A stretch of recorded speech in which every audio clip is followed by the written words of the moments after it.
Le turbulent fleuve Colorado est l'un des fleuves les plus réglementés et les plus actifs au monde. Sur son chemin des montagnes rocheuses au golfe de Californie, le fleuve Colorado descend de 10 000 pieds, soutenant une variété d'habitats et d'écosystèmes alors qu'il serpente à travers les montagnes et les déserts. Le fleuve, long de 1450 miles, et ses affluents traversent des parties de 7 États, à savoir l'Arizona, la Californie, le Colorado, le Nouveau-Mexique, le Nevada, l'Utah et le Wyoming, ainsi que 30 nations tribales. Le fleuve traverse également certaines parties de la République du Mexique avant d'atteindre le golfe de Californie, les années humides. Parce qu'il a contribué de manière significative à l'économie des États qu'il traverse, les scientifiques s'inquiètent de la rapidité avec laquelle il perd ses réserves d'eau et la situation dans laquelle se trouve le fleuve a atteint un stade critique. Mais ce n'est pas la seule chose qui préoccupe les scientifiques, car les lits asséchés du fleuve révèlent des choses terrifiantes. Qu'arrive-t-il à ce puissant fleuve et quelles en seront les conséquences? Restez à l'écoute jusqu'à la fin pour découvrir ce qui se passe avec le fleuve Colorado. Situé dans le sud-ouest des États-Unis et le nord-ouest du Mexique, le fleuve Colorado est un fleuve de 2330 km qui prend sa source dans le parc national des Rocheuses, dans le centre-nord du Colorado. Le fleuve est la principale source d'eau d'une région où les précipitations annuelles sont faibles. Il y a plus de 1000 ans, les populations indigènes de cette région utilisaient l'eau des rivières et des ruisseaux pour irriguer leurs champs. Le fleuve Colorado est toujours utilisé pour l'irrigation aujourd'hui, mais il sert également à produire de l'énergie hydroélectrique et à approvisionner en eau des zones urbaines éloignées. Le système du fleuve Colorado, qui comprend le fleuve Colorado, ses affluents et les terres que ses eaux drainent, est appelé bassin du fleuve Colorado, ou bassin versant. Il draine une superficie de 637 000 km², 247 000 miles carrés, qui comprend des parties de 7 États occidentaux ainsi que le Mexique. Les 3/4 du bassin du fleuve Colorado sont des terres fédérales, notamment des forêts nationales, des parcs nationaux et des réserves indiennes. L'écoulement total du bassin versant est d'environ 700 mètres cubes, 24 700 pieds cubes par seconde.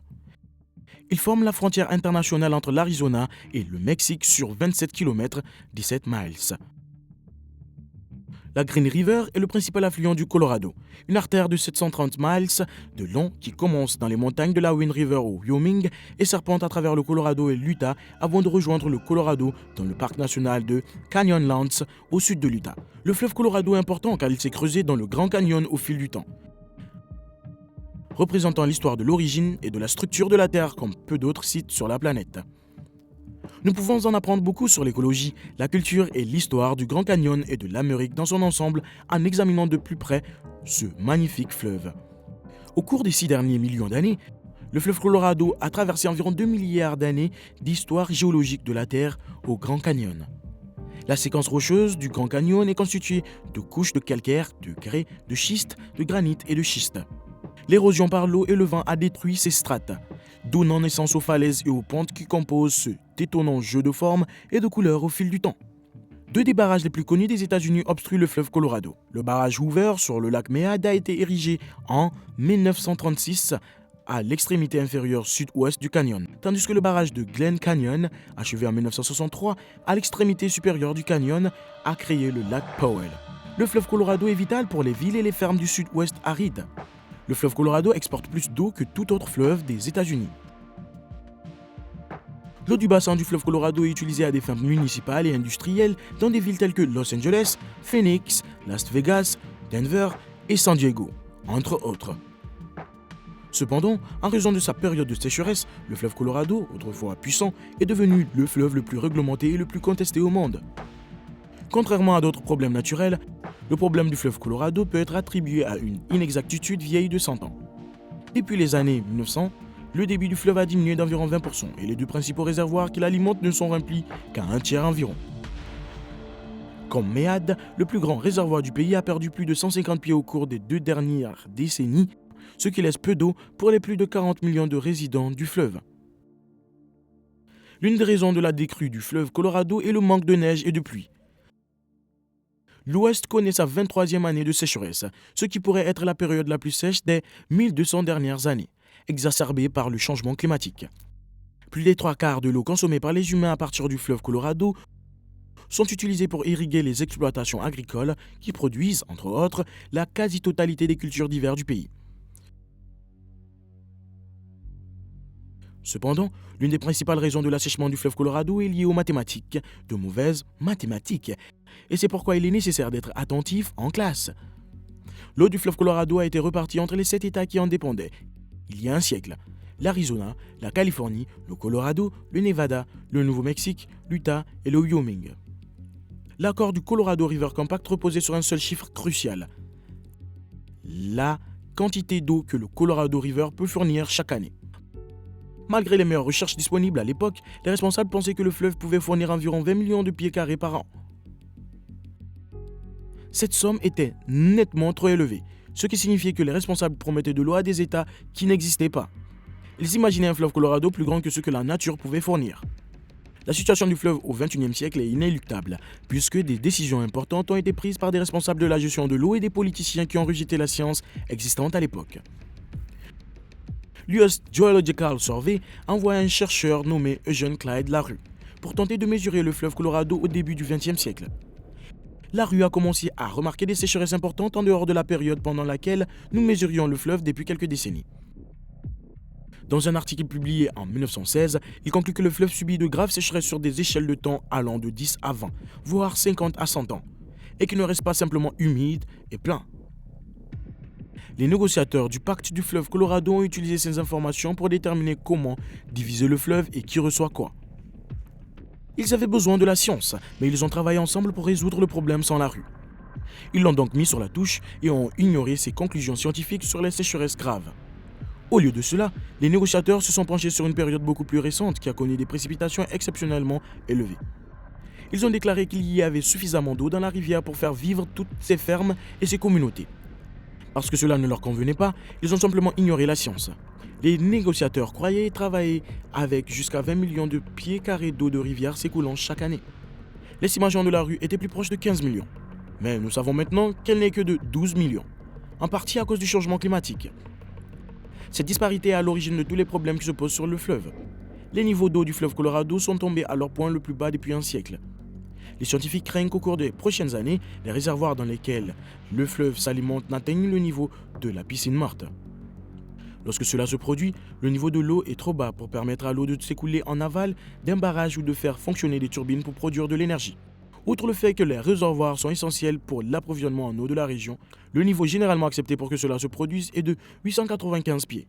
Le fleuve et ses affluents constituent également un habitat pour plus de 70% de la faune de la région, y compris les oiseaux.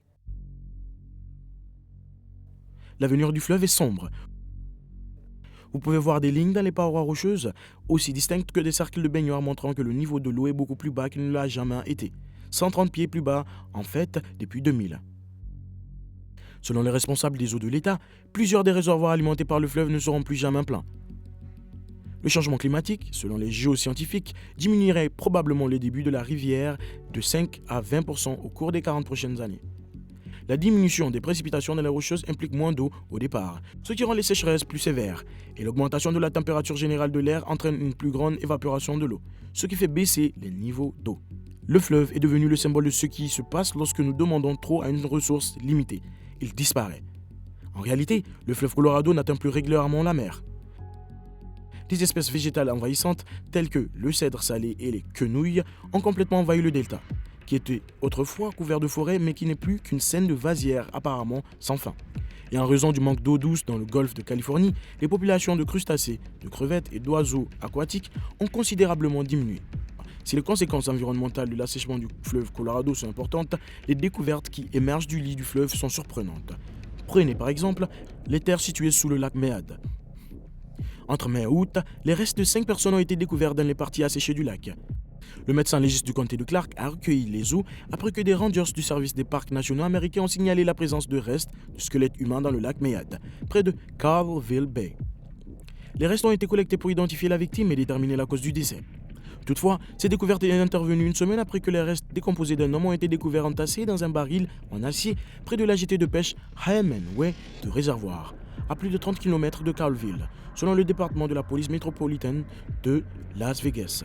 Le policier soupçonne un homicide et pense que la personne a été tuée dans les années 1970, d'après sa tenue et ses chaussures. Cependant, il n'y avait aucune raison de suspecter un acte criminel dans le cas du deuxième corps à Calville. La terrible découverte a été faite par deux sœurs, Lindsay et Lynette Melvin, qui ont dit qu'elles faisaient de la planche à pagaie sur le lac parce que l'eau était trop peu profonde pour la plonger en apnée en raison de l'assèchement du fleuve Colorado. Selon les sœurs, elles ont découvert les restes du squelette alors qu'elles étudiaient un banc de sable qui était autrefois sous l'eau avant qu'une grave sécheresse ne fasse baisser le niveau de l'eau à un niveau historiquement bas. Les sœurs ont d'abord cru qu'il s'agissait de restes de mouflons d'Amérique. Mais lorsqu'elles ont découvert une mâchoire humaine avec des dents encore attachées, elles ont informé les gardes du service des parcs nationaux. Ayant grandi à Las Vegas, les sœurs ont entendu des histoires de tueurs à gages de la mafia jetant des corps dans le lac. Selon Geoff Schumacher, historien de la mafia et vice-président des expositions et des programmes du Mob Museum de Las Vegas, la découverte des victimes, en particulier de l'homme trouvé dans le tonneau, a ravivé ces histoires. Pour l'avenir, certains experts s'attendent à ce que le changement climatique rende le bassin du fleuve Colorado plus sec et plus chaud, avec moins de chutes de neige et de ruissellement, ce qui limitera les ressources en eau. Cette possibilité, combinée aux estimations de la croissance urbaine continue, a soulevé de sérieuses inquiétudes quant à la capacité du fleuve Colorado à satisfaire les demandes en eau future. C'est dans ce contexte que le Bureau of Reclamation a publié l'étude sur l'approvisionnement et la demande en eau du bassin du fleuve Colorado afin d'établir une feuille de route pour l'avenir. L'analyse a prédit un large éventail de déséquilibre potentiel de l'offre et de la demande à long terme d'ici 2060, avec un chiffre médian de 3,2 millions d'acres-pieds. La quantité d'eau disponible et les variations de la demande au cours des 50 prochaines années sont très incertaines. Selon le rapport, et les indications possibles du changement et de la variabilité climatique future contribuent davantage à ces incertitudes. Faites-nous savoir ce que vous pensez du fleuve Colorado dans la section des commentaires.